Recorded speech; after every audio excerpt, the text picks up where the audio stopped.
நீங்கள் வந்து இந்த கூவத்தூர் அப்படிங்கிற ஒரு ஒரு ரிசார்ட்டில் அதுலேயும் வில்லேஜ் ரெயின் ஸ்ட்ரீட் அந்த இன்னொரு 2 ரிசார்ட்டு, இந்த 2 ரிசார்ட்லேயும் சட்டமன்ற உறுப்பினர்களை தங்க வைத்து இந்த பிப்ரவரி மாதம் வந்து இந்த ஆட்சியை வந்து அமைத்துட்டு நீங்கள் வந்து ஜெயலலிதா அவருடைய சமாதியில் போய் சபதம் பண்ணிவிட்டு ஜெயிலுக்கு போனாங்க சார். யார்? சசிகலா போனாங்க. சரிங்களா?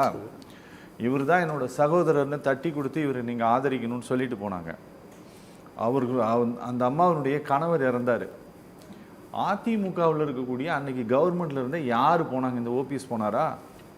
யார் போனாங்கண்ணா? நீங்கள் இல்லை சார், நீங்கள் இந்த நன்றி விசுவாசம் இந்த பாசம் குடும்பம் இப்படின்ட்டுலாம் இன்னைக்கு நீங்க சொல்றீங்கல்ல, தட்டி கொடுத்து பண்ணது யாரா? இல்ல சார், இந்த பண்ணுனது யாரா? இந்த டைலாக் எல்லாம் நீங்க வந்து உங்களுக்காகவே செஞ்சவங்களுக்கு நீங்க காட்டலையே.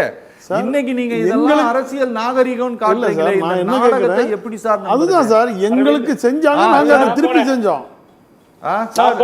எங்களுக்கு செஞ்சாங்க, போனீங்க சார், எங்களுக்கு செஞ்சாங்க, நாங்க திருப்பி செய்கிறோம்.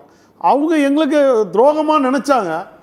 எங்களை துரோகம் ஒரு முதலமைச்சர் பதவியை வாங்கி தர்மயத்தை நடத்துறதுக்கு உள்ள அன்னைக்கு திரும்ப சசிகலா அம்மா என்ன தவறு செஞ்சாங்களோ அதே தவறு தான் திரும்பி பாஜகவும் செஞ்சிட்ருக்கு.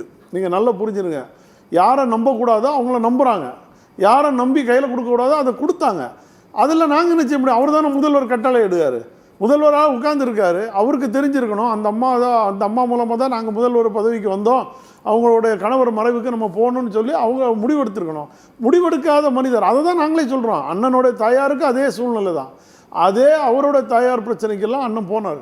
ஏன் தமிழக முதல்வர் அவர் போகலையா? வீட்டுக்கு போய் துக்க விசாரிக்கலையா? வீட்டுக்கு போனார்ல.